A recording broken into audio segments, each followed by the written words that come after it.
Saving money feels responsible. It feels calm. It feels controlled.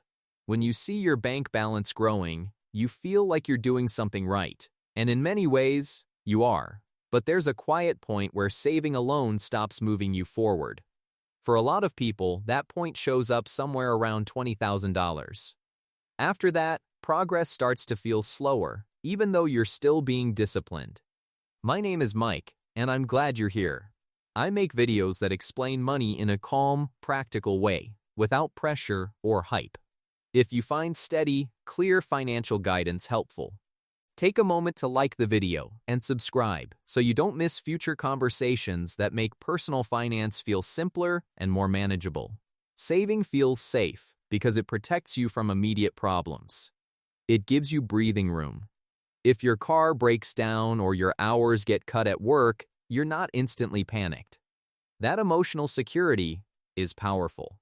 The problem is that safety and growth are not the same thing. A savings account is built for stability, not expansion.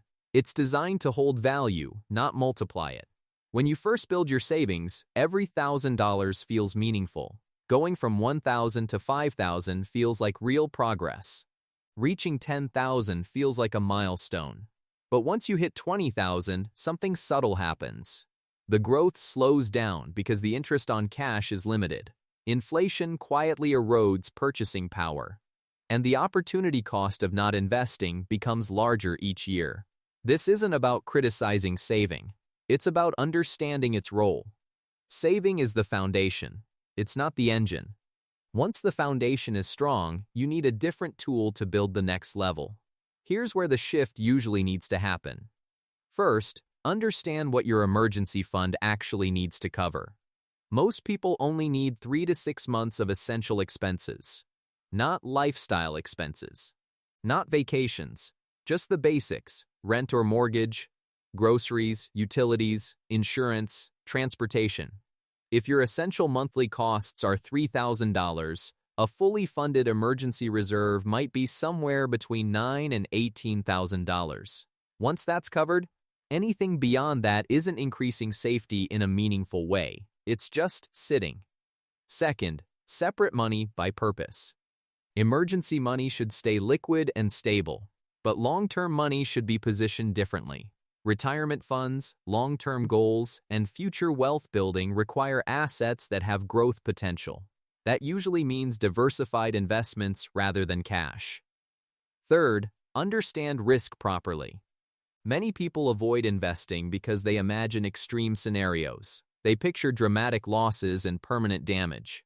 But long-term investing, when done broadly and patiently, is not the same as speculation. It's not about chasing trends. It's about owning productive assets and allowing time to do the heavy lifting. Fourth, start small if you need to. You don't have to move everything at once. You can gradually shift new contributions toward investments instead of piling more cash into savings. Even redirecting one monthly contribution makes a difference over years.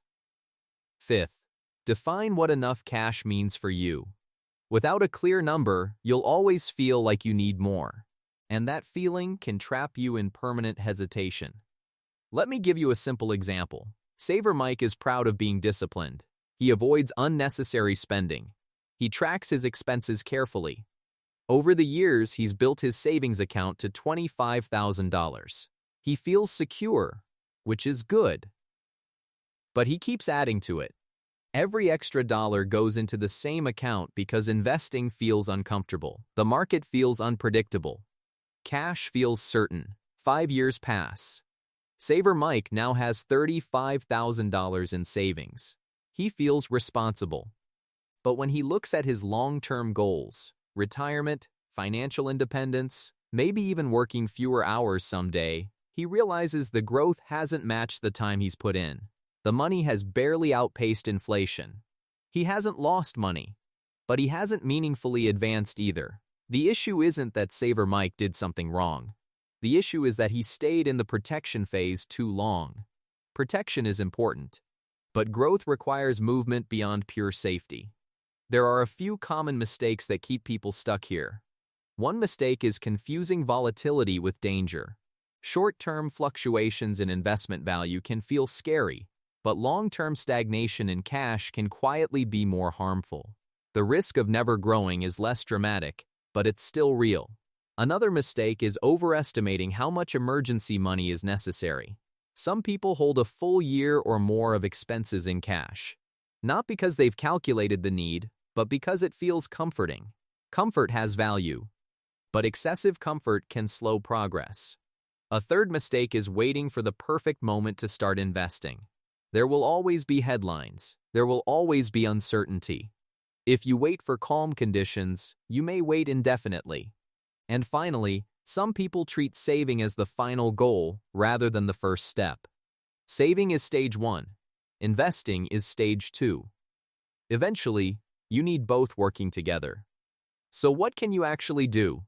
Start by calculating your essential monthly expenses. Multiply that number by 3, then by 6.